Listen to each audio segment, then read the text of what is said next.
नमस्कार, आप देख रहे हैं कंचन का अभियान। मैं हूं आपके साथ कंचन जिस्मानी। भगवान राम का नाम लेकर उत्तर प्रदेश के सीएम योगी आदित्यनाथ ने ममता बनर्जी के किले पर चढ़ाई कर दी है। पश्चिम बंगाल के मालदा पहुंचते ही योगी ने ममता सरकार पर जबरदस्त हमला बोला। एक से बढ़कर एक आरोपों के तीखे बाढ़ टीएमसी सरकार पर चलाए। राम का नाम लेकर ममता सरकार पर तंज कसा तो गौ हत्या और लव जिहाद को लेकर भी टीएमसी सरकार को सवालों के कटघरे में खड़ा कर दिया। ऐसे में अब सवाल यह है कि आखिर कैसे योगी के प्रहार से ममता बचेंगी। सवाल यह भी है कि योगी के इन आरोपों का टीएमसी के पास वाकई क्या कोई जवाब है। इसी मुद्दे पर आज करेंगे चर्चा, लेकिन उससे पहले देखिए यह खास रिपोर्ट।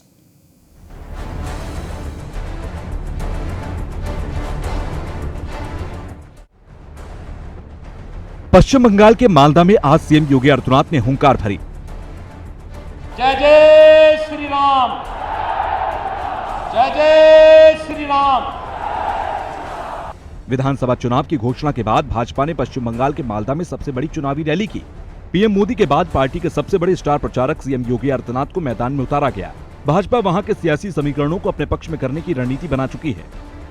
बिहार और हैदराबाद में योगी आदित्यनाथ की रैलियों से मिली सफलता को पार्टी अब पश्चिम बंगाल में दोहराने की तैयारी में है। योगी ने अपने संबोधन में कहा कि बंगाल सरकार गौ हत्या और लव जिहाद रोकने में असफल रही है। मित्रों, बंगाल के अंदर छल छद्म और धोखे से यहां पर लव जिहाद की घटनाओं को भी अंजाम दिया जा रहा है।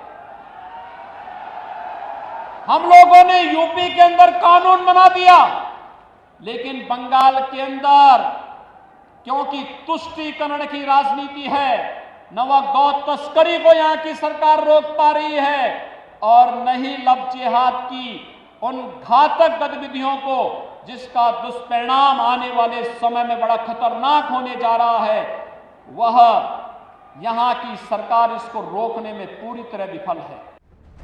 मालदा जिला कांग्रेस का गढ़ माना जाता है। यहाँ पर 12 विधानसभा सीटों में से करीब 7 पर कांग्रेस का कब्जा है, जबकि बीजेपी का सिर्फ 2 सीटों पर। योगी आदित्यनाथ ने कहा कि बंगाल में जय श्री राम के नारे लगाने से रोका जाता है। आज बंगाल के अंदर एक बार फिर से जय श्री राम के नारे को प्रतिबंधित करने का कार्य किया जा रहा है, लेकिन याद रखना, भारत की जनता राम के बगैर कोई काम नहीं करती है। जब आपस में मिलती है तो राम राम कहती है। घर में कोई काम होता है तो राम नाम का जप करती है, और जब किसी परिजन की अंतिम यात्रा भी निकालती है तो फिर राम नाम सत्य है के साथ ही उस यात्रा को भी आगे बढ़ाने का कार्य करती है। राम के बगैर भारत का कोई काम ही नहीं, और जो रामद्रोही हैं उनके अभी भारत में कोई काम नहीं, बंगाल में कोई काम नहीं। मालदा जिले में विधानसभा की 12 सीटें हैं। यहाँ करीब 50% वोटर्स मुस्लिम हैं। माना जाता है कि बीजेपी का प्लान मालदा में योगी को उतारकर हिंदू मतों को अपनी तरफ मोड़ने का काम किया गया। बहरहाल ये तो 2 मई को पता लगेगा कि बंगाल के सत्ता पर किसका परचम लहराएगा।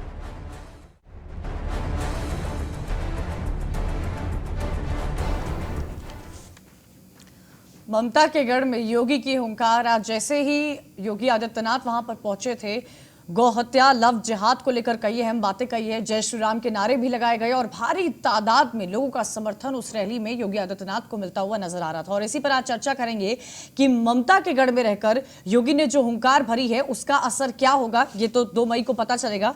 बीजेपी से हमारे साथ शिवम त्यागी स्टूडियो में मौजूद है। कांग्रेस से अखिलेश प्रताप सिंह हमारे साथ जुड़े हुए हैं। अभिषेक मिश्रा समाजवादी पार्टी से, बीएसपी समर्थक सतीश प्रकाश जुड़े हुए हैं। टीएमसी समर्थक संजय सरकार स्टूडियो में है। राजेंद्र द्विवेदी वरिष्ठ पत्रकार भी हमारे साथ जुड़े हुए हैं। साथ ही संघ विचारक अवनिजेश अवस्थी भी हमारे साथ जुड़े हुए हैं। कुछ ही देर में सतीश प्रकाश हमारे साथ जुड़ेंगे। लेकिन आज मेरा सबसे पहला सवाल संजय सरकार आपसे है, क्या परिवर्तन की आंधी आ गई है? शायद मीडिया वालों भी सपना देख रहे हैं और भारतीय जनता पार्टी के जितना भी लीडर है सब सपना देख रहे हैं, क्योंकि भारतीय जनता पार्टी को मालूम है किसी भी तरह बंगाल में सत्ता बना नहीं पाएंगे। उसके भी एक गणित समीकरण आ चुके हैं जिसमें मैथमेटिक्स एरेमेटिक्स बोलते हैं। एरेमेटिक्स में क्या आ चुके हैं, कांग्रेस कम्युनिस्ट और आईएफ से समझौत होने के बाद में, अलायंस होने के बाद में अभी सीधे टक्कर तृणमूल कांग्रेस तो चैंपियन हो चुके हैं, दूसरा तीसरे स्थान के लिए भारतीय जनता पार्टी और कम्युनिस्ट लोग, कांग्रेस अलायंस, यूपीआर एनडीए लड़ाई कर रहे हैं। वहां पर हम तो चैंपियन हो चुके हैं, हम 220 के ऊपर सीट में लेके हम जीत रहे हैं। कैसे जीत रहे हैं? 40% वोट जो मिला था कम्युनिस्ट और कांग्रेस को, जो वोट भारतीय जनता पार्टी को मिला था, वो अगर किसी भी तरफ 2% भी पोलराइजेशन खो जाएंगे तो इसके भारतीय जनता पार्टी के शिवम त्यागी क्या 200 प्लस होगा? एक मिनट हम खत्म कर देते हैं। अगर भारतीय जनता पार्टी के नसीब में बहुत ही खतरनाक, भयानक एक हार देखने पड़ेंगे बंगाल में, और 2% पोलराइजेशन, उसमें 20 सीट भारतीय जनता पार्टी वहां जीत नहीं पाए। हम दावा के साथ ये बात आपको स्टूडियो में बैठ के कह जा रहा हूं। मैं बड़ी शालीनता और सम्मान के साथ कहना चाहता हूं कि मैं ज्यादातर बंगाल में ही रहता हूं पिछले 3 साल से।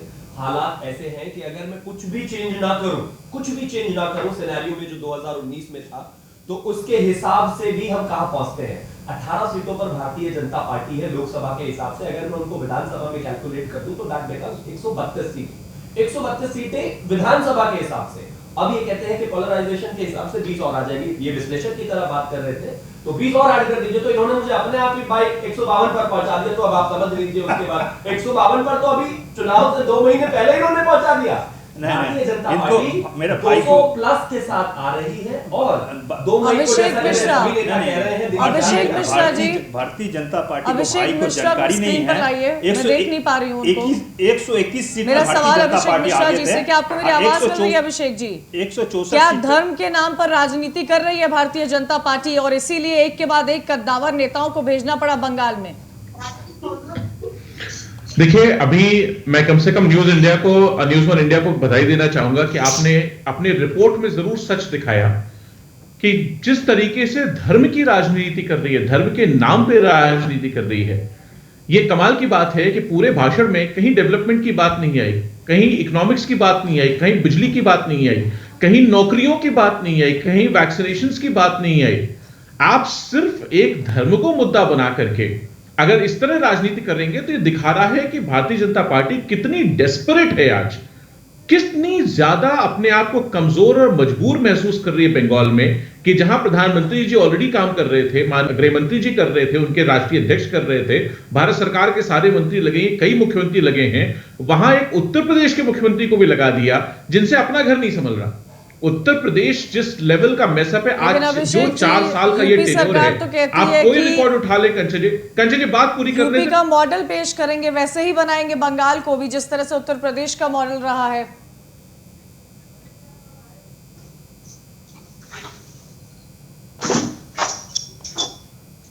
चलिए, उनका ऑडियो नहीं आ रहा है।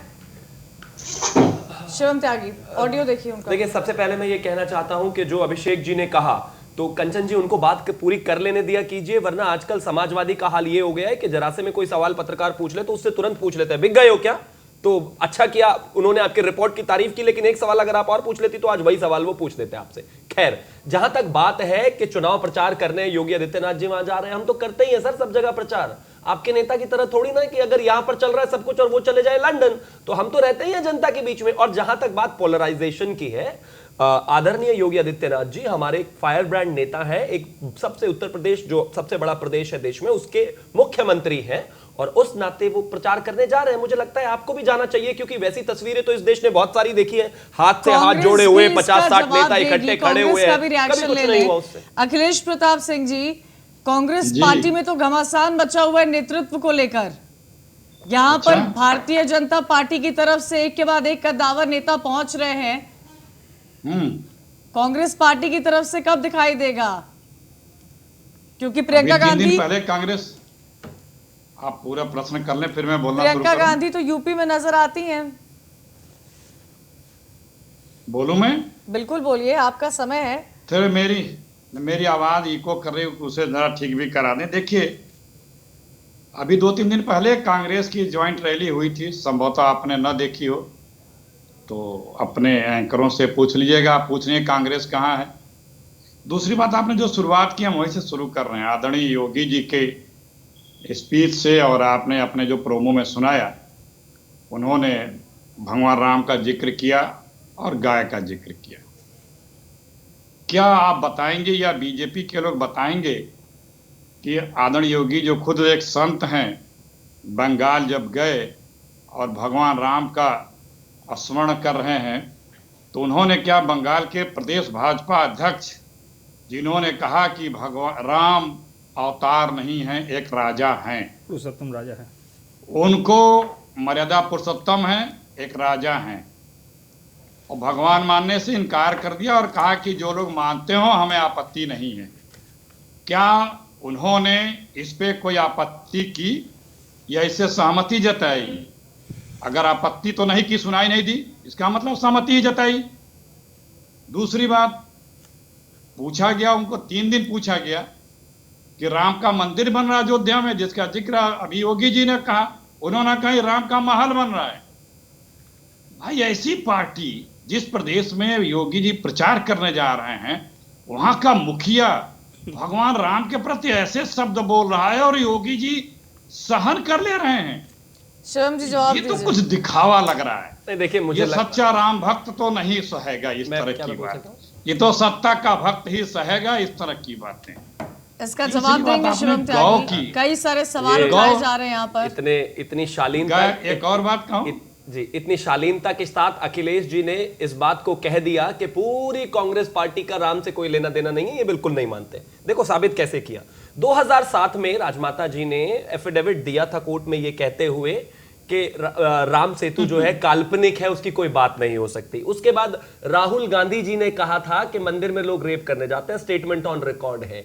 एक और उनका स्टेटमेंट है भगवा को लेकर के बाहर के आतंकवादियों से और बाहर के लोगों से हमें इतना खतरा नहीं है जितना यहां पर कुछ हिंदू एक्सट्रीमिस्ट से है। आप मुझे एक चीज बताइए, आप कहते हैं कि जो व्यक्ति राम को मानेगा वो इस तरह की बात तो नहीं मानेगा बिल्कुल भी, तो मतलब आपने तो पार्टी भी स्वीकार की हुई है, अध्यक्षा जी को भी स्वीकार किया हुआ है एज अध्यक्ष, तो आप तो बिल्कुल ही राम को नहीं मानते। लेकिन यह भी एक अच्छी बात है आदरणीय योगी आदित्यनाथ जी के इस राजनीतिक परिदृश्य में आने के बाद से कम ये तो हुआ कि लोग अब भगवान राम के बारे में बात करने लगे, और खास तौर पर कांग्रेस वाले जो ये कहते थे कि 2019 में मंदिर नहीं बनना चाहिए। कांग्रेस बिल्कुल अपनी बात रखिए अखिलेश जी। सुनिए, देखिए भाजपा के लोग जो झूठ बोलते हैं और व्हाट्सएप यूनिवर्सिटी से लाते हैं, इन महान भाव से कहिएगा अपने 1999 का मैनिफेस्टो पेज संख्या 64 खोल लें, जिसमें खुद बीजेपी कहती है कि हम राम सेतु तोड़ करके वहां पे पैसेज बनाएंगे। इनके मैनिफेस्टो में है। शत्रुघ्न सिन्हा मिनिस्टर थे और 6 लोगों की कमेटी बनी थी, जिसमें उमा भारती, सुब्रमण्यम स्वामी, कई और लोग थे। उसको बनाने के बाद उमा भारती ने बाद में चिट्ठी लिखी अटल बिहारी वाजपेयी को इसके विरोध में। राम सेतु को तोड़ने का तो ये कार्यक्रम चालू कर रखा है। वन साइडेड कोट कर रहे हैं ना, हम तो मर्यादा भाई, बीच में नहीं, पीड़ित मर्यादा होंगे। पुरुषोत्तम श्री राम के मैनिफेस्टो को लेकर हम लगातार करते रहे हैं, क्लियर रहे। इस बात के लिए तो आपने हमें क्रिटिसाइज भी बहुत बार किया है। मैं इस तरह बहस नहीं करता, मैं बहस बिल्कुल नहीं कर रहा हूं, मैं तो सवाल पूछ रहा हूं। जी नमस्कार एंकर एंकर महोदया, मैं रख दे रहा हूँ। मैं ये देखिए थ्रेड मैं चालू हो बीच में गया। डिस्टर्ब इस नहीं देश करता। में मुझे मीडिया का मामला मैं बहुत मोदी मतलब ये और बहुत गलत चीज है। नमस्कार, जरा सा मैं कुछ रख हो रहा जाए। हूं। अखिलेश प्रताप सिंह, अखिलेश जी अपनी अपनी बात हर बोलिए। कोई रख रहा है, अपनी अपनी बात बीच रखने में का सबको हक है। अगर आपको आप अपनी बात रखिए, बोलिए नहीं, बोलिए, आप अगर- अपनी बात पूरी कीजिए अखिलेश जी। मुझे जितना आप समय देंगी मैं उतने समय में बोलूंगा, मैं किसी के बीच में नहीं बोलूंगा। ठीक है बोलिए। लेकिन यदि कोई डिस्टर्ब करेगा तो मैं सिर्फ चेहरा दिखाऊंगा, बोलूंगा नहीं। समय इंतजार करता रहूंगा, जब आपका बुलेटिन खत्म हो तो घर चला जाऊंगा। अपनी बात तो मैं इस तरह रखिए, से- उसके हाँ, बाद मैं वही घर कह रहा जाइएगा हूं अखिलेश जी। कि जो वही जी जनाब सुनिए, सच्चाई से राम, ये गौ को कहते हैं मेरी माता है ना। आप गोवा में क्यों नहीं कानून बनाते हैं? क्यों नहीं बनाते हैं? पूरे हिंदुस्तान में कहेंगे कि गौ मम्मी मम्मी है, गोवा में यम्मी यम्मी है, नॉर्थ ईस्ट में यम्मी यम्मी है, क्या मैं जवाब दे अरुणाचल सकता में खुद कहे थे कि राजभवन के चलिए सामने इसका गौ जवाब कसी ले होती लेते है, हैं शिवम affidavit त्यागी दिए से। थे। ये तो बहुत बड़ा कश्मीर में सवाल कहेंगे पूछा गया है यम्मी कांग्रेस यम्मी की है। तरफ से। शिवम त्यागी अब इसका जवाब दे देंगे।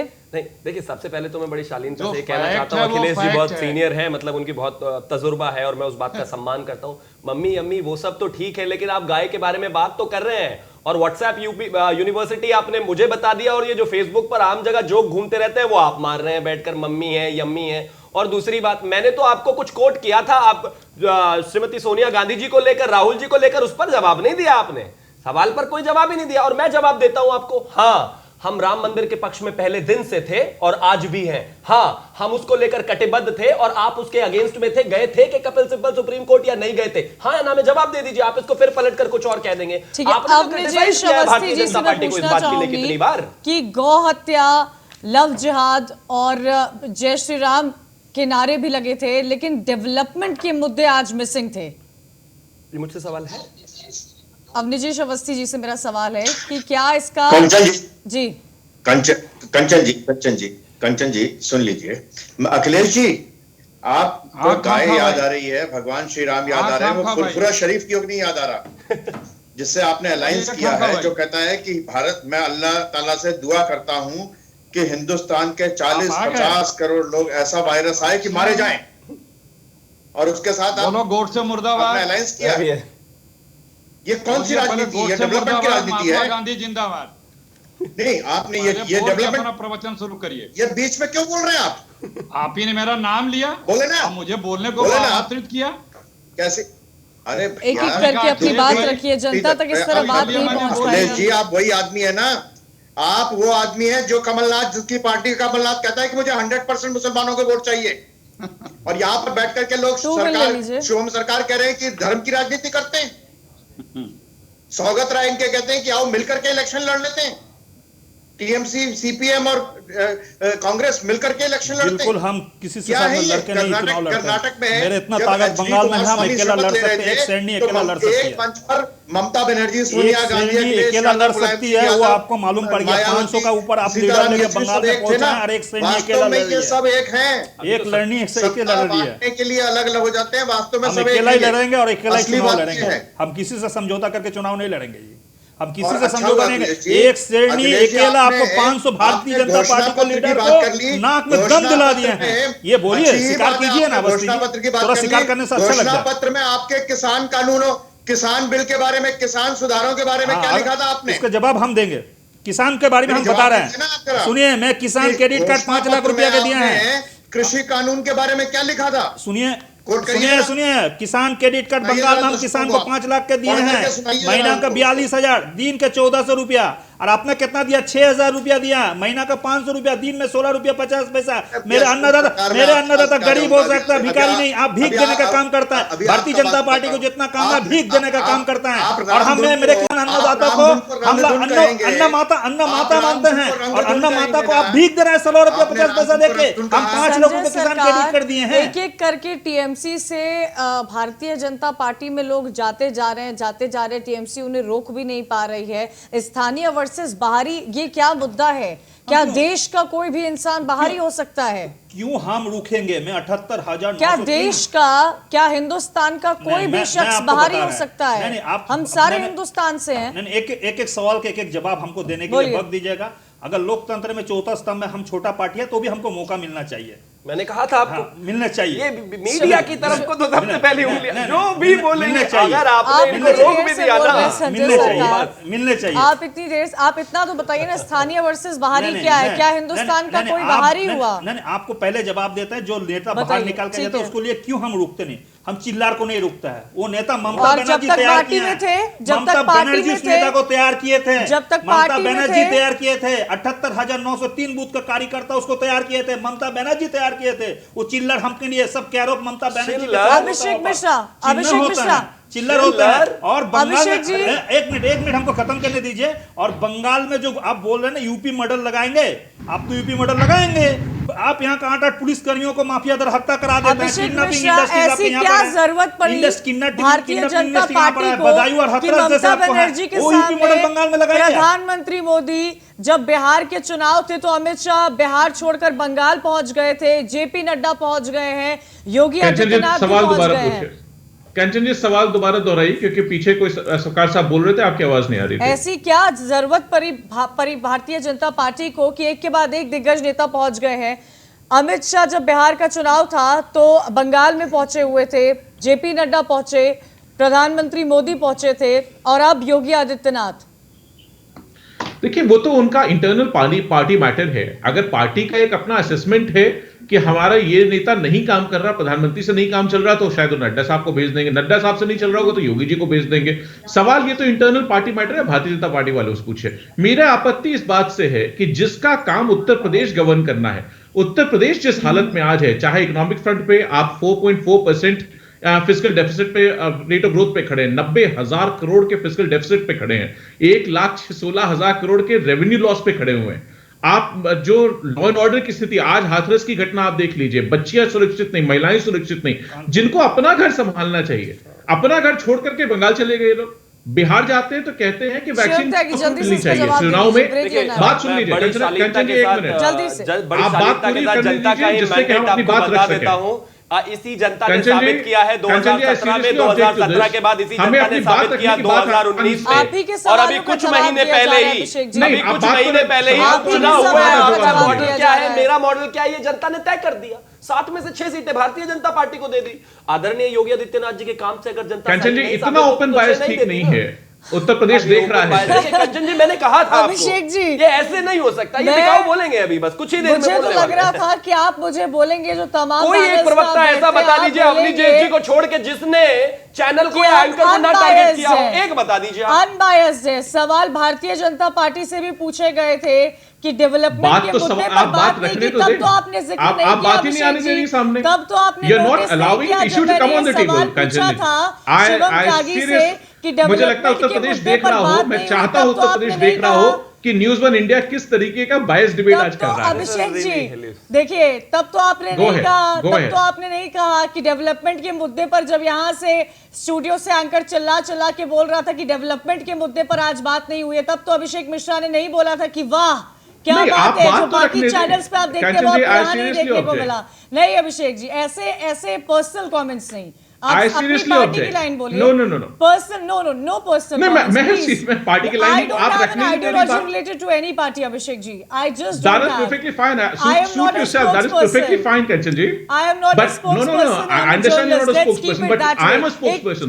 So allow me to put Samajwadi Party's front on to the people of Uttar Pradesh. आप ही की बात हो रही थी, इतनी देर से आपके सवालों का जवाब दिया जा रहा था। मैं भारतीय जनता पार्टी से थोड़ी ना बैठी हुई हूँ कि मैं भारतीय जनता पार्टी के सवाल का जवाब दे दूंगी। अगर सवाल मेरे हैं तो जवाब से तो मुझे सहमत होना जवाब भारतीय जनता पार्टी देगी ना, मैं थोड़ी ना दूंगी जवाब। आपके सवालों का जवाब आप तो मेरी बात नहीं आने दे रही हैं। पर्सनल, अब तब से आप बात रख रहे थे कि आप इस तरह पर्सनल जाएंगे। खैर, एक छोटा सा ब्रेक लेंगे, ब्रेक के बाद जल्द हाजिर होंगे और इसी पर हमारी चर्चा होगी कि ममता के गढ़ में योगी की हुंकार, क्या इसका असर देखने को मिलेगा। ममता के गढ़ में योगी की हुंकार, इसी पर हमारी चर्चा हो रही है। सतीश प्रकाश बीएसपी समर्थक हमारे साथ जुड़ गए हैं, लेकिन एक छोटा सा उनसे पहले एनालिसिस में राजेंद्र द्विवेदी जी से लेना चाहूंगी। वरिष्ठ पत्रकार हमारे साथ जुड़े हुए। राजेंद्र जी, क्या लगता है पूरे सिनेरियो को देखकर, एक तरफ जहां भारतीय जनता पार्टी की पूरी प्लानिंग है कि इस बार 200 पार होगा, वहीं ममता दीदी का कहना है कि स्थानीय वर्सेस बाहरी।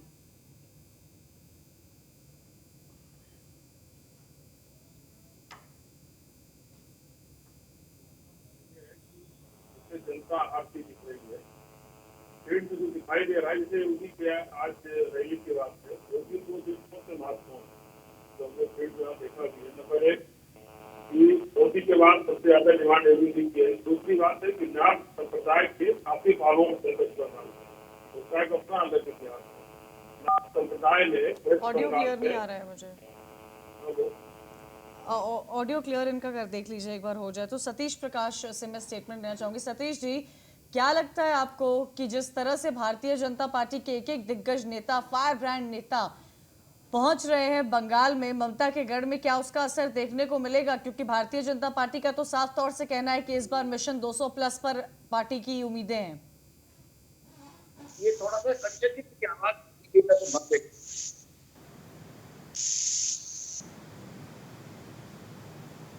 आवाज नहीं। सतीश जी, आपको मेरी आवाज मिल रही है? नहीं, आवाज नहीं आ रही। इधर कुछ नहीं है, कुछ नहीं। चलिए उनसे कनेक्ट करने की कोशिश कीजिए। अभिषेक मिश्रा जी, वापस आऊंगी आप पे ब्रेक के बाद। सीधा सवाल आपसे ही है, क्या उत्तर प्रदेश की जिस तरह से राजनीति चलती है, क्या उसी को अपनाने की कोशिश की जा रही है भारतीय जनता पार्टी की तरफ से बंगाल में भी? देखिए, भारतीय जनता पार्टी कंचन जी जहां करती है वो एक ही राजनीति जानती है, वो धर्म और जाति, दो मुद्दे आप उनके शब्द उठा लें, उनके अगर आप एनालिसिस करेंगे, प्रवक्ता आफ्टर प्रवक्ता, लीडर्स आफ्टर लीडर्स, वो सिर्फ धर्म के नाम पे बांटने का काम करेंगे देश को और जातियों के बीच में विच्छेद पैदा करने का काम करेंगे। वो वही राजनीति उत्तर प्रदेश में करते हैं, वही राजनीति देश में करते हैं, वही बंगाल में करने की कोशिश कर रहे हैं। इनकी राजनीति में कहीं आपको यह नहीं आएगा कि इतनी नौकरियां मिलेंगी। जब बिहार जाते हैं तो ये कहते हैं कि यहां पे वैक्सीन मुफ्त मिलेगी जब चुनाव आता है, और उत्तर प्रदेश में जब वैक्सीन देने की बात आती है तो 5.5 लाख करोड़ रुपए का बजट उन्होंने प्रस्तुत किया है, 5.5 लाख करोड़। उसमें वैक्सीन लगाने के लिए सिर्फ 50 करोड़ रुपए मिले भारतीय जनता पार्टी की सरकार लेकिन को। आयुष्मान तो ये भारत जो में 1300 करोड़ है रुपए अलॉट किए हैं, वो भारत सरकार ने अपने लोगों के लिए किया, वो जो अपने प्रोग्राम चलाएंगे उसके लिए करे हैं, वो भारत सरकार के बजट का हिस्सा है। जो सेंट्रल गवर्नमेंट के एम्प्लॉइज हैं, जो डिफेंस सेक्टर है, जो आयुष्मान भारत पे 1300 करोड़ का इन्वेस्टमेंट किया गया है। पूर्वांचल में देख लीजिए, पूर्वांचल की तस्वीर बदलने की कोशिश की जा रही है। गोरखपुर में, बनारस में, अयोध्या में, जिस पर किसी पार्टी ने ध्यान नहीं दिया, उस पार्टी को, उस पूरे एरिया का एक छवि बदलने की कोशिश की जा रही है। अब ये तो आपने डिक्लेयर कर दिया कि किसी पार्टी ने ध्यान नहीं दिया, ये कोशिश कर रहे हैं। हम तो कहना चाहेंगे कि हमने इससे ज्यादा काम किया था। अब पूर्वांचल एक्सप्रेसवे का अलाइनमेंट के लिए जो काम हुआ था, लैंड एक्विजिशन जो किया था, समाजवादी पार्टी की सरकार ने किया था, और हमने आज तक 4 साल अभी हो गया है, अभी इनका पूर्वांचल एक्सप्रेसवे सामने आना ही वाला है। बाकी इन्होंने पहले कहा था हम 2 साल से पहले बना के दिखाएंगे, ये माननीय मुख्यमंत्री घोषणा थी। उत्तर प्रदेश गड्ढा मुक्त हो जाएगा, ये कम से कम 15 बार कह चुके हैं। 75 लाख नौकरियां हर साल मिलेंगी, कई बार बता चुके हैं उत्तर प्रदेश को। गन्ना किसान का एसएपी 4 साल में नहीं बढ़ा, आज भी 15,000 करोड़ रुपए बाकी है। किसानों की क्या हालत है उत्तर प्रदेश में आपको पता है, बिजली कहां पहुंच गई वो आपको पता है। तो ऐसे मत बताइए। जो मैं सवाल उठा रहा हूं, मैं मुद्दे उठा रहा हूं, मैं डेवलपमेंट के उठा रहा हूं। लोगों को रोजगार की जरूरत है। आज उत्तर प्रदेश में क्या रेट ऑफ ग्रोथ है, आज rate of gross value addition क्या है, एम्प्लॉयमेंट रेट क्या है, कंचन जी, सब चीजों पे भारतीय जनता पार्टी सरकार पूरी तरह फेल है। इनके पास सिर्फ एक चीज बची है कि ये किसी तरह धर्म के नाम लेकर के लोगों को गुमराह करके अगर सरकार बचा सकते हैं वो उसकी कोशिश कर रहे हैं, बनाने की कोशिश कर रहे हैं। बंगाल में सफल नहीं होंगे। जनता देख रही है, जनता को 100 रुपए का पेट्रोल हो गया, 1000 रुपए का सिलेंडर हो गया, और सरकार कहे कि सब कुछ गुलजार है, तो जनता मानने को तैयार नहीं। महंगाई, नौकरी, डेवलपमेंट, कानून व्यवस्था, इन सब मुद्दों पर पार्टी बात नहीं करती है। बंगाल में जाकर भी गौ हत्या के, लव जिहाद पर, जय श्री राम की बात हुई, लेकिन डेवलपमेंट की बात कहीं नहीं दिखी। क्या यही मुद्दे हैं जिससे पार्टी अपना वोट बैंक साधने की कोशिश कर रही है? जहां पर कांग्रेस, जिस मालदा में 12 विधानसभा सीटें पड़ती है, जहां 7-8 लमसम सीटें कांग्रेस के पास है और सिर्फ भारतीय जनता पार्टी के पास 2 सीटें हैं। आशा करता हूं कि अभिषेक जी ने एक अच्छी 2 मिनट की पूरा पैकेज, जो वो हर जगह हर व्यक्ति सेम डायलॉग डिलीवर करता है, चाहे किसी भी पार्टी से आता हो, ऑपोजिशन से, यही डिलीवर करता है। आशा करता हूं उसके बाद वो अब आपको कुछ नहीं कहेंगे या चैनल को। मैं खैर मुद्दे पर आता हूं। भारतीय जनता पार्टी के बहुत बड़े नेता हैं श्री मुलायम सिंह यादव जी। उन्होंने 2014 में अपर्णा यादव की कॉन्स्टिट्यूएंसी में खड़े होकर कह दिया था कि आपके लिए, मुस्लिम्स को एड्रेस करते हुए, कि आपके लिए मैंने राम सेवकों पर गोलियां तक चला दी थी, कार सेवकों पर, और मैं क्या कर सकता था। हमारे नेता है ना मुलायम सिंह यादव जी। इसके अलावा अखिलेश यादव, वो भी हमारे ही नेता हैं। एक रैली हो रही थी, उसमें किसी ने पीछे से जय श्री राम का नारा लगा दिया। पता है क्या कहते हैं पलट कर, इसको गिरफ्तार करिए, बीजेपी का आदमी है। वो भी बीजेपी के ही नेता है। मतलब धर्म की बात हम करते हैं और इनका माइनॉरिटी अपीजमेंट जो खुल के चलता है, उसका क्या? अब आप कहते हैं कि योगी जी वहां पर हैं, माइनॉरिटी अपीजमेंट की बात करते हैं, लव जिहाद की बात करते हैं, क्योंकि उठाकर देखिए डेटा 2018 से 2021 तक का 270 केसेस रिपोर्ट किए स्टेट गवर्नमेंट ने, गूगल कर लीजिएगा सरकार जी। और आप कहते हैं कि हम उसकी बात ना करें। 10 साल सरकार में ममता दीदी रही, अलावा भारतीय जनता पार्टी को गाली देने के, इनसे पूछिए मैनिफेस्टो लेकर कहीं जाते हैं क्या? अड्डा नड्डा गड्ढा सड्डा पता नहीं क्या क्या करते रहते हैं, किस भाषा का इस्तेमाल करते हैं। 10 साल आप सरकार में रहे ना, जाइए जनता के बीच में मैनिफेस्टो लेकर, हम आपसे बात करेंगे उस पर। लेकिन आप तो बीजेपी को टारगेट कर रहे हैं। और रही बात अपीजमेंट की, ये अपीजमेंट नहीं है जब एक कार्यकर्ता की 70 साल की मां को उसके घर में घुसकर मारा जाता है। हाँ, वहां एकदम अघोषित, एकदम बुरा हाल है, अघोषित इमरजेंसी जैसा हाल है। अगर एक महिला कार्यकर्ता जो सिर्फ ममता दीदी का मीम शेयर कर दे, उसको 8 दिन के लिए जेल रखा जाए, तो हाँ, अघोषित इमरजेंसी है। एक संघ के कार्यकर्ता को, उसके बेटे, उसकी बच्ची को, उसकी वाइफ को और उसको घर में घुसकर जब गला काट दिया जाए, तो हाँ, घोषित इमरजेंसी है। और हम उसके लिए बात करेंगे, हम एम्प्लॉयमेंट के लिए भी बात करेंगे, क्योंकि हम उसके लिए अकाउंटेबल है। लेकिन जब हम सरकार बनाएंगे, आज 10 साल से जो सरकार में थे, वो लोग जवाब देने को तैयार नहीं है। बीजेपी ये कर देगा, बीजेपी तोड़ देगा, बीजेपी हिंदू मुस्लिम करेगा। अरे आपने 10 साल में क्या किया बताइए ना मुझे। मैं ये बैठा हूं डेटा लेकर, आप मुझे एक चीज बताइए ना, आप मुझे एक चीज बताइए, मेदिनीपुर में आप मुझे सिंगूर और मेदिनीपुर में जिस पूरे एरिया को आपने डंप कर दिया, वहां के किसान हैं, वहां पर अच्छा खासा अगर टाटा का प्लांट लगता तो आज सिचुएशन क्या होती?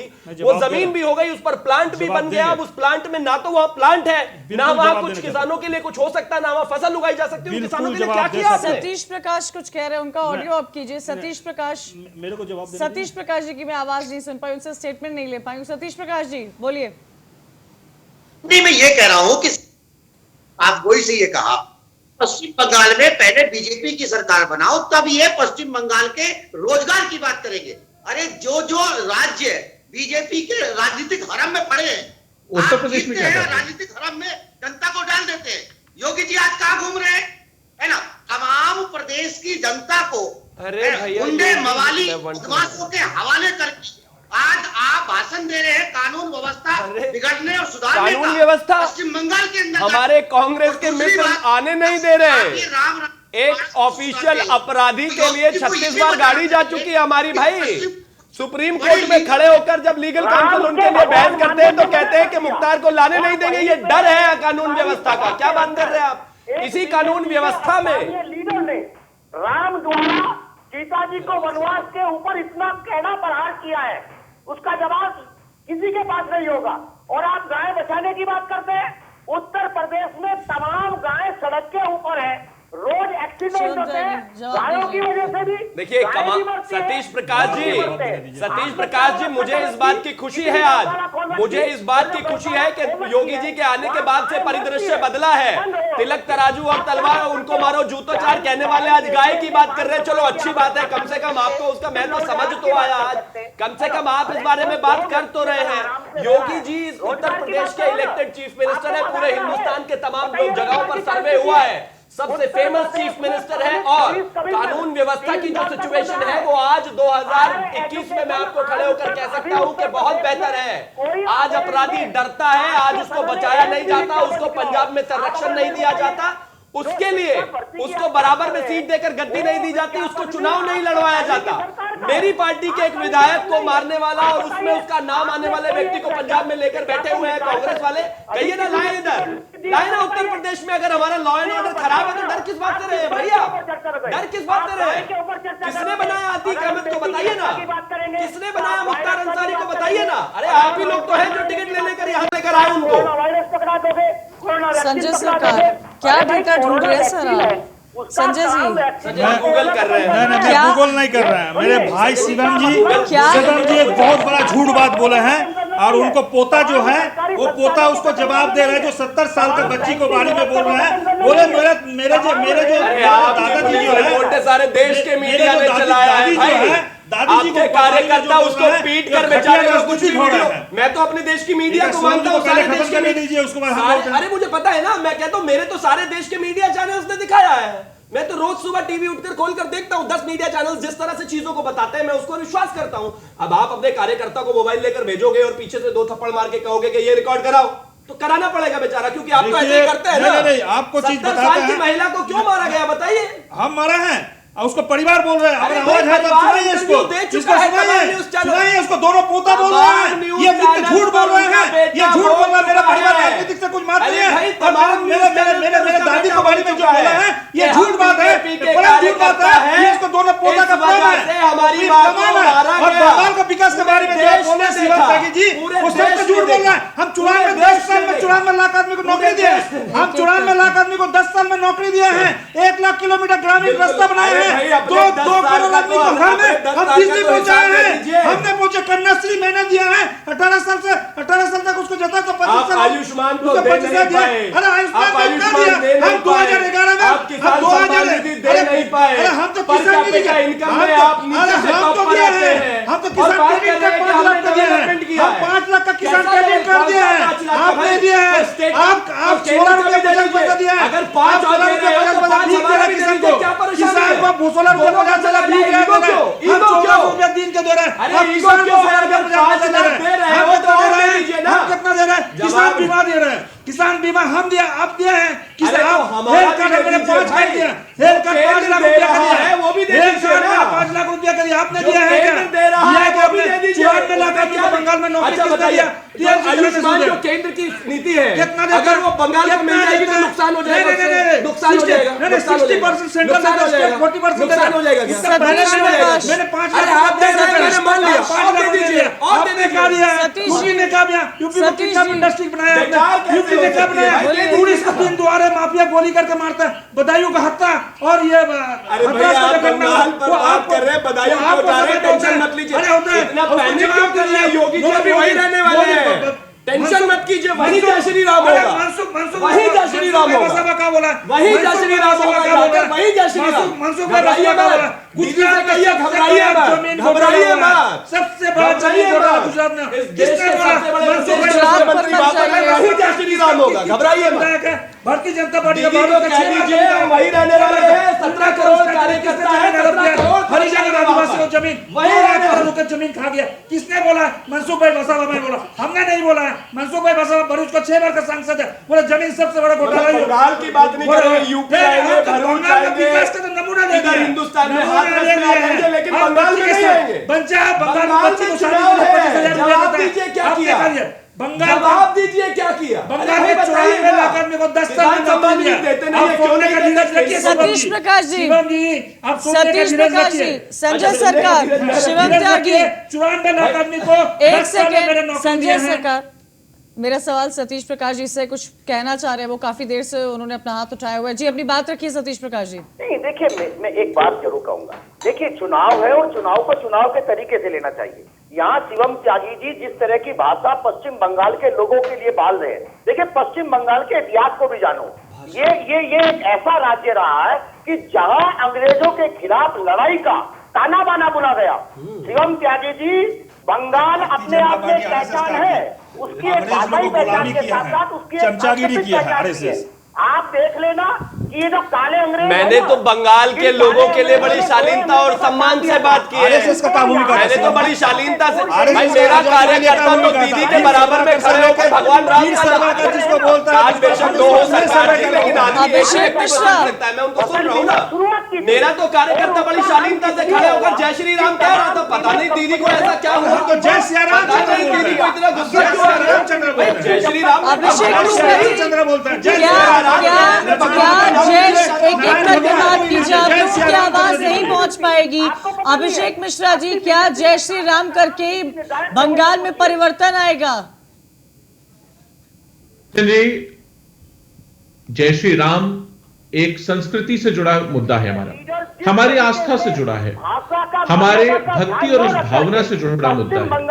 बंगाल में परिवर्तन आज अगर जरूरत है तो ये उनकी जनता तय करेगी, वहां के जो मुद्दे उन पे तय करेगी। मैं सिर्फ इस बात पे आना चाह रहा था कि जो डेवलपमेंट के मुद्दे हैं, जो नौकरियों के मुद्दे हैं, जो रोजगार का मुद्दा है, जो महंगाई का मुद्दा है, शिक्षा का मुद्दा है, उनको मुद्दा चुनाव में क्यों नहीं बनाती भारतीय जनता पार्टी? मैं सिर्फ ये सवाल आज उठाना चाह रहा था।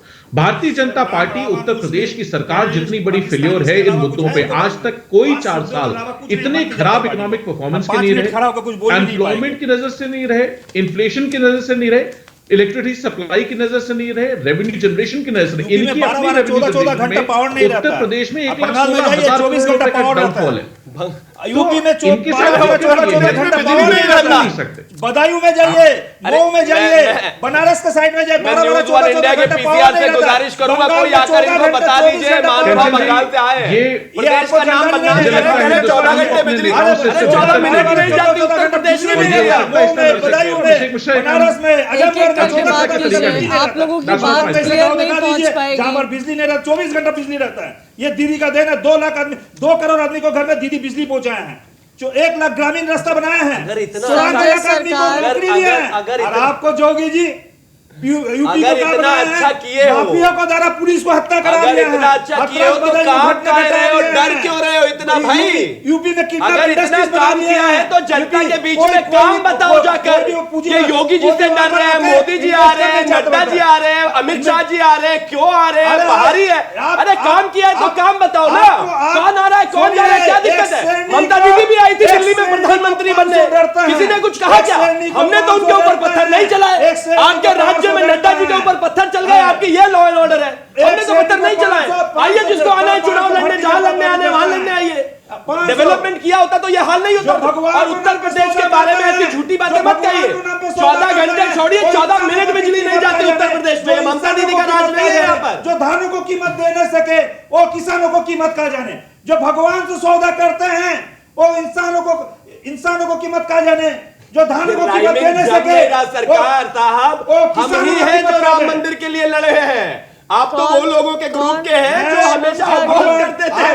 ये देश जानता, ये राम की ही तो कृपा बरस रही है, तभी तो भारतीय जनता पार्टी इतना आगे जा रही है। काली माता दुर्गा माता का पूजा करता हूँ सुबह, उसके बाद हम खाना खाते हैं। कह दीजिए जय श्री राम, कह दीजिए जय श्री राम, जय सिया रामचंद्र जी की जय, जय सिया राम, जय श्री राम, जय सिया रामचंद्र जी की जय, जय श्री राम, जय सिया रामचंद्र। क्यों सीता माँ को जय श्री राम। आप वादा करिए ममता दीदी के सामने भी ऐसे ही चिल्लाएंगे। आप वादा करिए ममता दीदी के सामने महिला को देखिए वादा नहीं कर रहे। ममता दीदी के सामने अगर ऐसे चिल्ला दिया ना सरकार साहब, जेल भेज देंगे आपको, महिला को जेल भेज देंगे आपको। ममता दीदी जेल भेज देंगे आपको अगर ऐसे कहोगे। आप ऐसा रिस्क मत लीजिए, वो बैन कर देंगे आपको। करता है भारतीय जनता पार्टी। जय श्री राम, जय श्री राम, जय सिया रामचंद्र जी की जय। हम बोल रहे हैं क्यों ममता दीदी इनका सस्पेंशन लेटर तैयार करा के रखेंगे। मेरी न्यूज़ वन इंडिया से शिकायत है, प्रवक्ता का करियर इस तरह से खराब नहीं करना चाहिए। पर्सनल नहीं हो रहा हूँ, ये बिल्कुल पर्सनल नहीं हो रहा। मैं तो सिर्फ इतना कह रहा हूँ कि ममता दीदी इनको जेल भेज देंगी भाई। भगवान नारायण का पूजा नहीं होता है, नारा लगा रहे हैं। लक्ष्मी माता का बिना, लक्ष्मी माता का बिना भगवान नारायण का जनता पार्टी लगा सकती है जय श्री राम का नारा। त्यागी जी को महिला को सम्मान लगा सकती जनता पार्टी को लेकर क्या बोला था? को लेकर क्या बोला था? को लेकर क्या बोला था? क्या भारतीय जनता पार्टी लगा सकती है? संजय सरकार, क्या सिर्फ भारतीय जनता पार्टी लगा सकती है जय श्री राम का नारा? क्या सिर्फ भारतीय जनता पार्टी लगा सकती है जय श्री राम का नारा? जय श्री राम को देखिए, मंदिर में जाकर 1000 बार जय श्री राम बोलिए। आप मेरे भाई आपको रैली में जाकर 1000 बार जय श्री राम बोलिए। सरकारी अनुष्ठान है, सुभाष चंद्र देश नायक सुभाष चंद्र बोस देश नायक है। बिस्मिल्लाहिर्रहमानिर्रहीम तो बड़ा बहुत खुश होकर पढ़ते हो। जिसके जय श्री राम में सरकारी प्रोग्राम है। देश नायक को बार बिस्मिल्लाहिर्रहमानिर्रहीम या इलाहा इल्लल्लाह मोहम्मद रसूलुल्लाह सल्लल्लाहु अलैहि वसल्लम को बहुत अच्छी तरीके से आपको नेता जाकर जय श्री राम में हो गया आपका सरकारी प्रोग्राम। आपको नेता सरकारी प्रोग्राम हो गया। सुनिए, हम नहीं जय श्री राम में सरकारी में क्या दिक्कत है भाई? आप देखते हैं कॉन्स्टिट्यूशन ऑफ इंडिया पर जय श्री राम की तस्वीर है। आपको भाई देश के संविधान के ओरिजिनल कॉपी पर भगवान देखिए असादुद्दीन ओवैसी को बात कैसे अमित शाह जी असादुद्दीन ओवैसी को कैसे सर झुका रहा है। अरे फोटोशॉप है मेरे भैया। देखिए आप लोग ये देखिए असादुद्दीन राजेंद्र द्विवेदी जी, राजेंद्र जी आपको मेरी आवाज मिल रही है?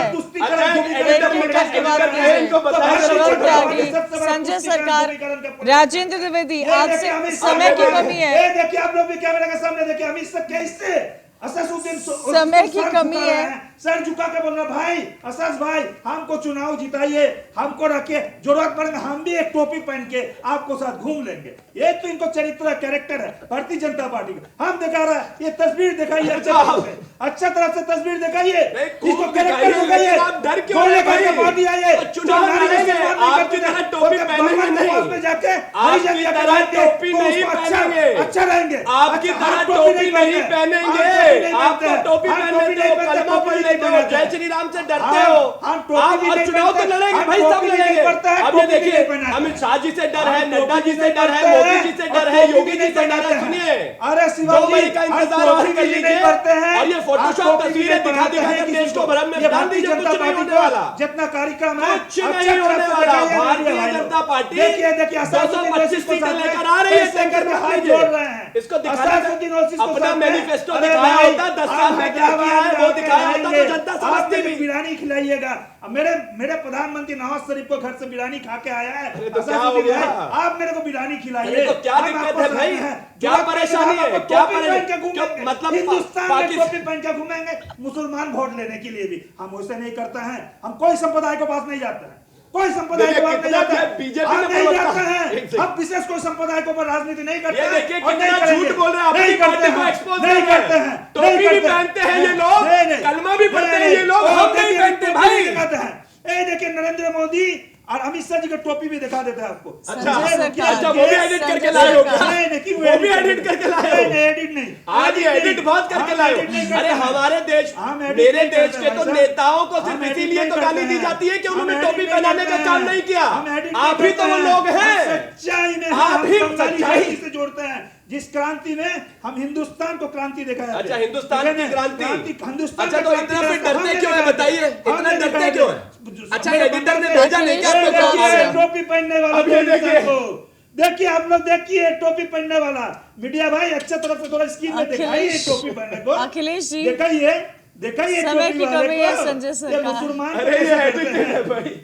संजय सरकार समय की कमी है, समय की कमी है। मेरा सवाल अखिलेश जी से है, जिस तरह से अखिलेश जी कांग्रेस पार्टी केरल में तो लेफ्ट के खिलाफ चुनाव लड़ रही है, पर वहीं कोलकाता में स्थिति कुछ और है।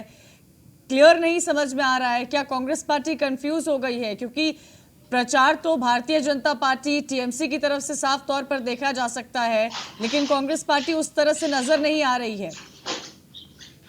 नहीं, आपकी आवाज सुन के लगा कि हम सही जगह बैठे हैं। इसके पहले मुझे लग रहा था कि कहीं क्रॉस करेक्शन हो गया, कहीं मछली बाजार में मिल गया है, तो मैं इसीलिए कंफ्यूज रहा था कि क्या करूं, क्योंकि जो बातें हो रही थी उसे लग रहा था कि कहीं रॉन्ग कनेक्शन मिल गया। पार्टी लाइन क्लियर कर दीजिए सर। और जो मूर्धन्य पत्रकार लोग बैठे हुए हैं, अब उनके समक्ष मैं कुछ बोलूं, अब मेरी इतनी दृष्टता नहीं है, और उन लोगों की बातें काफ़ी अच्छी से आ रही थी, और उनके संदेश को राष्ट्र को जाने दीजिए, और हमारी बातें तो हो जाएंगी, किसी और दिन हो जाएंगी, क्षेत्र में ज़मीन पे हो जाएगी, कलकत्ता में हो जाएगी, केरल में हो जाएगी।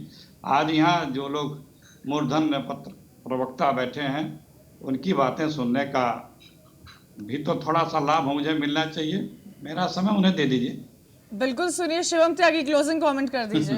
देखिए, मैं सिर्फ इतना कहना चाहता हूं कि तो इधर उधर की न बात करिए, बता के काफिला क्यों लुटा, कौन लड़ रहा है, चिल्ला रहा है, ये उन पर छोड़ दीजिए। लड़ चिल्लाकर 2 से 300 प्लस पर पहुंच गए हैं, आप शांत रहकर 50 पर है, ऐसा 52 आप ही को मुबारक हो, हमें नहीं चाहिए। और एक और चीज मैं कह देना चाहता हूं अंत में कि मछली बाजार तो वहां होता है जहां दिन रात लड़ाइयां हो रही होती हैं। 23 नेता कुछ और, कहीं कुछ और, कहीं कुछ और, फिट इन करने की कोशिश। और मछली बाजार कहां? आजकल तो मछली पकड़ने का कारोबार भी कुछ जगह के अच्छे अच्छे लोग समुद्र में कूद कूद कर रहे हैं, तो वहां मछली पकड़ी जाए, सही है। मैं कहता हूं कि किसी भी प्लेटफॉर्म पर इस तरह का टीका टिप्पणी ना करें तो ज्यादा बेहतर है। 1000 ऑप्शंस मेरे पास और तस्वीरें भी हैं, मैं भी कर सकता हूं, लेकिन मैं इस तरह से नहीं करूंगा, क्योंकि आप मेरे बड़े हैं, आपको सम्मान मुबारक हो, लेकिन कम से कम पैनल में एक महिला है और एक चैनल पर आप रिप्रेजेंटेशन में हैं, तो इस तरह की भाषा ना ही हो तो बेहतर है। चलिए, आप सभी का बहुत बहुत शुक्रिया हमारे साथ जुड़ने के लिए। लेकिन सवाल कई सारे खड़े हो रहे हैं कि ममता के गढ़ में जिस तरह से योगी ने हुंकार भरी थी, क्या इसका नतीजा रहेगा? ये तो 2 तारीख को पता चलेगा, लेकिन क्या टीएमसी योगी सरकार को, भारतीय जनता पार्टी को जवाब दे पाएगी? ये देखना दिलचस्प होगा। इसी के साथ आज कंचन का अभियान में इतना ही, कल फिर होगी मुलाकात।